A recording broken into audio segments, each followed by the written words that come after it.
DreAllDay.com. You're now tuned into the show where you learn the discipline to show up day after day to do the work, the confidence to put yourself out there boldly and authentically, and the mental toughness to continue showing up, doing the work, putting yourself out there, even when the success you've expected to achieve has yet to be achieved. And on top of all this, you get a huge dose of personal initiative. That is the go-getter energy that moves any one of us, including yourself, to go and make things happen instead of waiting for things to happen. And then we put all this together into a series of frameworks, approaches, insights, strategies, and techniques underneath the umbrella of one unified philosophy that is called Work on Your Game. My name is Dre Baldwin, also known as Dre All Day, and welcome to the show. And today's topic is Be the Bachelor. Before we get into this, two things quickly. My daily motivation text message number is down below in the description. If you want to be getting that message, make sure you text me once we start sending the message out again. So once we reactivate it, you want to be getting that as soon as we start sending it out again. Just text me now. We'll have your information. Secondly, Work on Your Game University.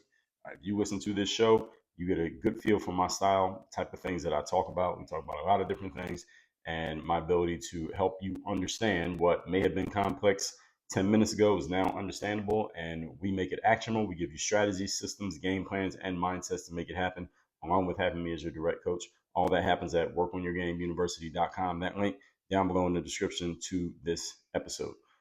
The topic here today, Be the Bachelor. Now, what we're going to talk about here is related to our episode where I talked about always being the buyer, which is back in episode number 3045. Now, do you remember the TV show, The Bachelor? And later on, they had The Bachelorette. Now, I don't know if the show still comes on TV, but it seemed like an interesting concept, even though I never watched the show myself. I liked the concept. It was a great idea, whoever came up with it. In the show, what happens is one man or one woman, in the case of The Bachelorette, they present themselves as basically the prize for a bunch of women or men to go after over the course of the show, the season. So 20 or so women, let's just say you're the bachelor. You got 20 or so women who know who you are, and they get to present themselves immediately. And then over a series of several weeks, this is every episode of the show as it goes on, and basically sell themselves to the bachelor. And hopefully at the end of the season, they get chosen to be his wife. So the bachelor's whole aim of the show is that the bachelor is going to basically have his pick of these 20 women and spend a little bit of time with each one of them and slowly start clipping off the ones that he doesn't like. And eventually he's going to come down to like a final two. Eventually he's going to pick one, and he wants to be with that woman, and they're going to get into a relationship. Now, sometimes it didn't end up happening that way. Sometimes it did, but the concept of the show was a great idea. And they would do the same thing on the bachelorette side when it came to a female getting to choose amongst 20 or so men who were all vying to be her chosen partner. So even though, again, I didn't watch the show, you all understand the basic premise of the show from my explanation. So I'm going to explain to you today why you actually want to operate similarly to The Bachelor, and in everything that you do, even if you're a woman, and even if you are already taken and not seeking to be married. I'm going to tell you how to apply the principles of The Bachelor to your life and to your business, and not necessarily to your relationships. But if you're looking for a partner in a relationship, you can apply this as well. Point number one, topic once again today is always be the bachelor. Number one, do not be grouped along with everyone else. Anywhere where anyone is trying to group you along with everyone else, you should probably, most of the time, once you've established yourself as someone of value, you probably want to avoid those groupings. Let me explain to you what I mean. So you don't want to be one of the girls trying to get chosen by the bachelor. All right, that's not the position that you want to be in. And if you're a man looking for a woman, you don't want to be amongst 20 men all vying for the attention of the bachelorette. You don't want to be that. So as a man, for example, back in my single days, if I was ever in a situation where an attractive woman was around but at the same time, she was the only attractive woman in the space, but there were a whole lot of men also in that space, I did not try to compete with her for her attention with all the other men in the room. I didn't do that because I was worried about not being able to outcompete the other men, but because I didn't want to be grouped alongside all of them for her to have her choice of, because I become an option because she has all these options available. I never like to place myself in that position, regardless of how attractive the woman was. Just by even trying, I was positioning myself to try and get chosen rather than being the one doing the choosing. I'd much rather be the one attractive man in the space with a whole lot of women looking for my attention, and I get to pick which one do I want. You understand? That's the position you want to be in. And we're going to talk about that later in this episode. So, as a professional speaker, for example, I remember my first business mentor told me a long time ago that at that point, now she was an established professional speaker at this point. She said she never would fill out these forms that they call the call for speakers or request for proposals. What that is basically is when some company or association decides they're going to have an event and they want to source some possible speakers for the event. What they do is they put out a call for speakers, basically a form that asks any speaker who is interested in speaking at the event to fill out the form. And then let's say they get 100 submissions, 100 different speakers say they want to speak at the conference, but they're only going to have 25 speakers. Now, out of that 100, they get to pick the 25 that they want.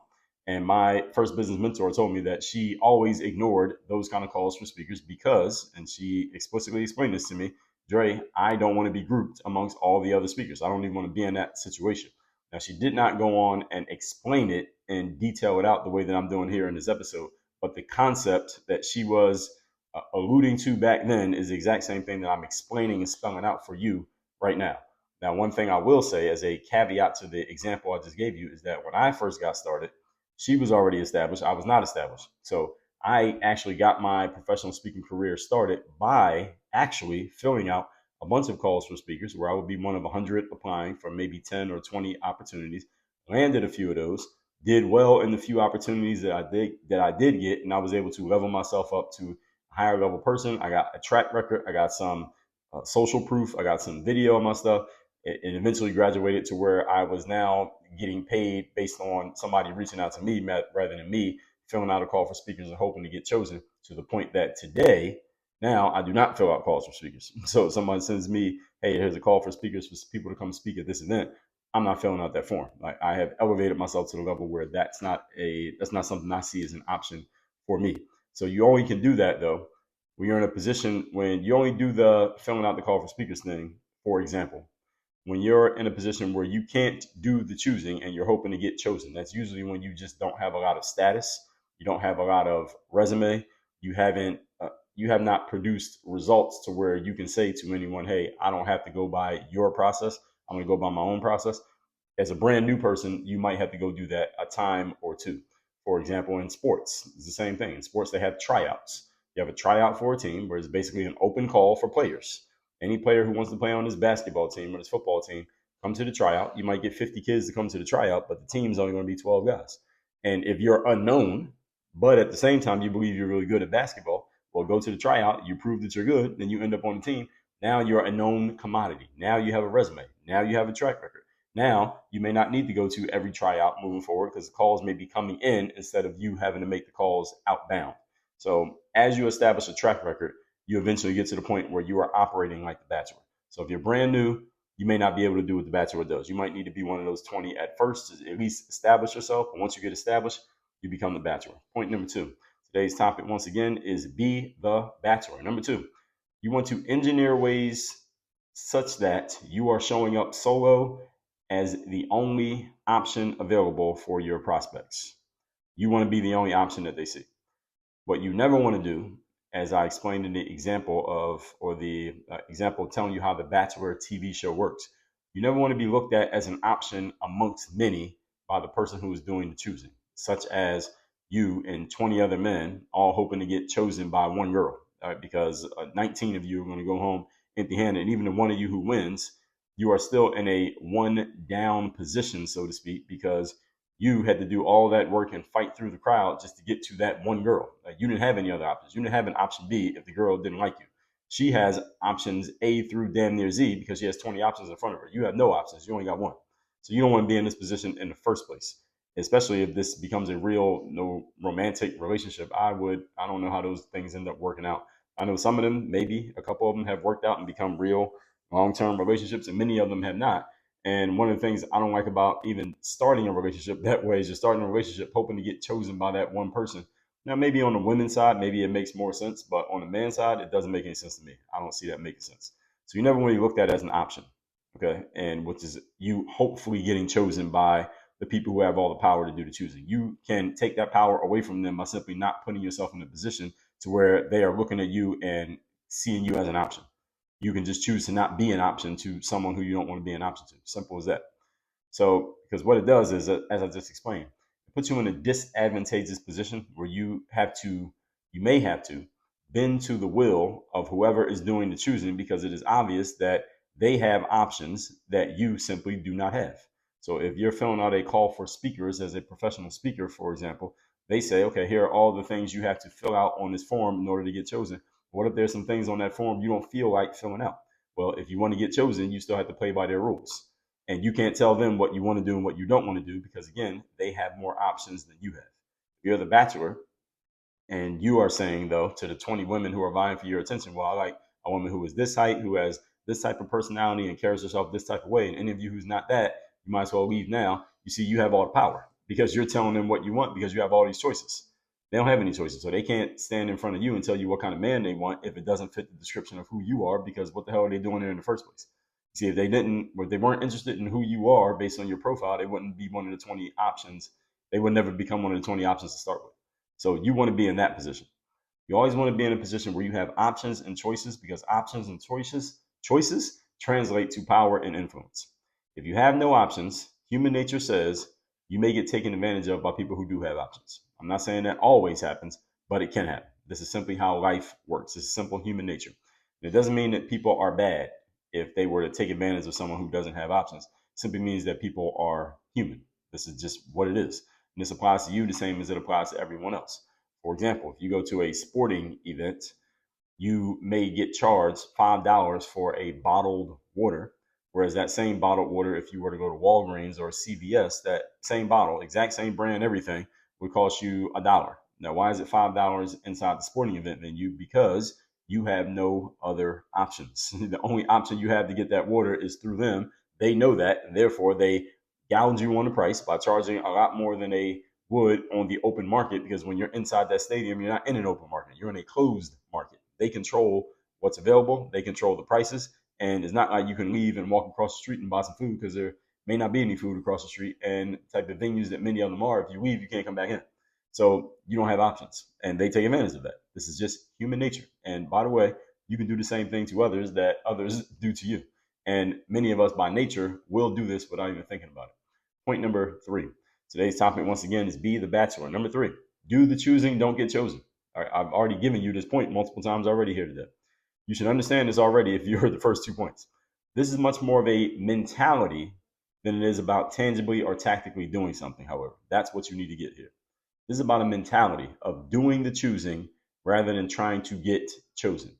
You need to be in the mindset that you are choosing the situation, the person, the circumstance that you want, rather than hoping that life or other people deal you a hand that you like. All right, you want to be choosing what you want rather than hoping that you get given what you want. And again, this is more mindset than it is about anything you tangibly have to do. Because if you get yourself into this mindset, the tangible actions will be obvious. In short, this is about your willingness to say, through your words or through your actions, no. Your willingness to say no. No, I am not going to be one of 100 speakers applying to get chosen for one of your 20 speaker slots. But if you want to book me to speak, you can call me. I'm going to tell you my fee. And then if y'all got it, then we can make it work. You see how I simply, in one sentence, I flipped it from trying to get chosen to doing the choosing. And the willingness, the ability rather, to put yourself in a position to do the choosing rather than try to get chosen is all based in your posture and your willingness to walk away from anything that does not fit the parameters that you set. When you set the parameters, anyone who doesn't want to fit the parameters that you've set, they have to walk away. And you have to be okay with watching them walk away. This is the biggest challenge that many people have, is they try to hold on to as many things as possible, as many possibilities as possible, when those same possibilities that you're trying to hold on to are the very things that are slowing you down and holding you back and keeping you in the same space. You got to be willing to let things go. I was talking about this on a live stream I did this morning, and I told you I do live streams 8 a.m. Eastern, Monday through Friday, on all social media platforms that have a streaming option. It's LinkedIn, Rumble, X, YouTube, Facebook, Instagram, and Twitter, and TikTok. X and TikTok. And on that, I was talking about how often, to move ourselves forward in life, the biggest thing we need to do is not add on more stuff, but eliminate the nonsense. And all of us are aware, rather, of some nonsense that we have going on in our lives that we keep holding on to. That if we just let go of that, we would be able to move a lot more forward, a whole lot faster, without adding anything else, without doing anything else new or adding anything else on. We just got to drop the bullshit. If you drop the bullshit, you'll move forward faster and you'll get more results sooner. But many people are of the mindset, well, I have to add things. I have to do more things. I got to work harder and stay longer. No, that's not really what you want to do. And at the same time, a lot of people don't want to eliminate bullshit because you want to hold on to it just out of the outside chance that that bullshit might be worth something sometime in the future. It's not. All right, throw it in the trash. It's garbage. What they say, any of you know anything about clearing out your spaces, your physical spaces, the Marie Kondos and the Feng Shui people, they say anything that's been sitting around your house and you haven't touched it or used it in 6 months, throw it in the trash or give it away to donation because you're clearly not using it and you don't need it, but you're holding on to it. Only thing that might be an exception is Christmas decorations. Other than that, you haven't touched it in 6 months. Why are you still holding on to it? And the outside chance that one day you might need it, well, when's that one day happening? It's been 6 months, you haven't needed it. Throw it in the trash. If you need it, go buy another one. This is more of a mentality, folks, than it is about the literal translation of what I'm saying. You got to be willing to say no. And saying no means letting go of stuff that you know is not helping you. Saying no is walking away from things that are not what you want. Saying no is positioning yourself to have things how you do want them, which means by what's the word? Word just escaped me here, but setting things up the way that you do want them, which means by doing it that way, you are letting all the things that you don't want, you're letting them know that you are saying no to them. So you got to be willing to do this. But human beings, again, we have this fear of missing out, this fear of letting go. And this is the reason why we hold on to bullshit that we don't need to be holding on to. We keep doing things that are not serving us because it feels comfortable to do it. Because we get into the inertia of doing the same things over and over again, even things that don't help. All right, there's a good side to doing things over and over again. We call that systems. There's also a bad side to it. And that's holding on to stuff that is not helping you, as I'm explaining here. You got to be willing to walk away, change the situation, or do something that alters the circumstances to be more in your favor, which requires you saying no to the previous circumstances. You got to be willing to say no. You cannot position yourself to blindly accept anything that is handed to you or that is presented to you, regardless of what it is. You don't ever want to be in that position in life that whatever you want to give me, I'll take it. No, nonsense. So this is the beggar on the street saying, hey, do you have some change? Do you have $1? Do you have some coins? Can you buy me some McDonald's? You want to be in a position where you are happy to accept anything that anyone wants to throw at you. You don't want to be in that position. Why? Because usually you're not going to get anything that you actually want. And you don't have any power because you're begging for anything you could possibly get. You want to be in a position where you are commanding what you want and you actually get it. And you get it not necessarily because you have this glowing resume and you are in a objective way so much better than everybody else, but because you have put yourself in a certain position and you assume a certain posture to where people believe you. That's really what makes them give you what you want, not how good you actually are, but do they actually believe you? Do they believe that you believe what you're asking for, you're actually worth it? If they believe it, they'll give it to you. So if someone presents 10 options to you and you don't like any of the 10 options, for example, what should you be saying to them? What do you do? You tell somebody, hey, this is what I want, and they come up with 10 options. So say you have a personal assistant working for you. You say, hey, personal assistant, I need you to find me, I want to go to dinner tonight at 6 o'clock. Find me 10 options for dinner and present them to me in 15 minutes. And your assistant comes to you in 15 minutes and says, okay, sir or ma'am, here are 10 options for dinner. And your assistant goes through all 10 options and you don't like any of the options. What would you say to your assistant? Now, there are two answers. So the right answer is you tell your assistant, I don't like any of these 10 options. Go get me 10 more because I don't like any of these. And you're not going to just accept it to be nice to your assistant. And the wrong answer is what I just touched on. And some of you do this, be aware, is that because someone has done the work, quote unquote, to bring you some options, even though you don't like any of the options, you find yourself accepting one of the options just because you're trying to be nice to the person, you're trying to reward them for their efforts. If you want to be the Bachelor, you can't do this. If you want to be the Bachelor, you can't operate this way. If you want to be the Bachelor, you have to look at the 20 women who are presenting themselves to you, and you sample each one of the 20 women and talk to each one of the 20 and take a good look at each one of them. And if you don't like any of those bitches, you say to the producers, I don't like any of these bitches, bring me 20 more. I don't like them. I am not getting into a relationship or offering marriage to any one of these women because I don't like any of them. The mindset of the Bachelor is you have to be willing to say no. Even if someone seems to be trying their best to appease you, if they can't appease you at the level at which you wish to be appeased, then the answer is no. Do you have the balls to assume that posture? That's the real question here. Easiest and the hardest word to say is no. Only has 2 seconds, only have 2 letters, only takes a second to say it. Anybody can say no. The question is, will you say no? That's the real question. And again, this is much more of a mindset than it is a tactical thing. So the question is, are you willing to use it? Recapping class here today, how to be the Bachelor, or if you're a female, the Bachelorette. I know how the show works. One person is the prize, and then there are 20 people vying to get chosen by the prize. You always want to be the one doing the choosing, not getting chosen. Point number one, do not allow yourself to be grouped along with everyone else, because at that point you become a commodity.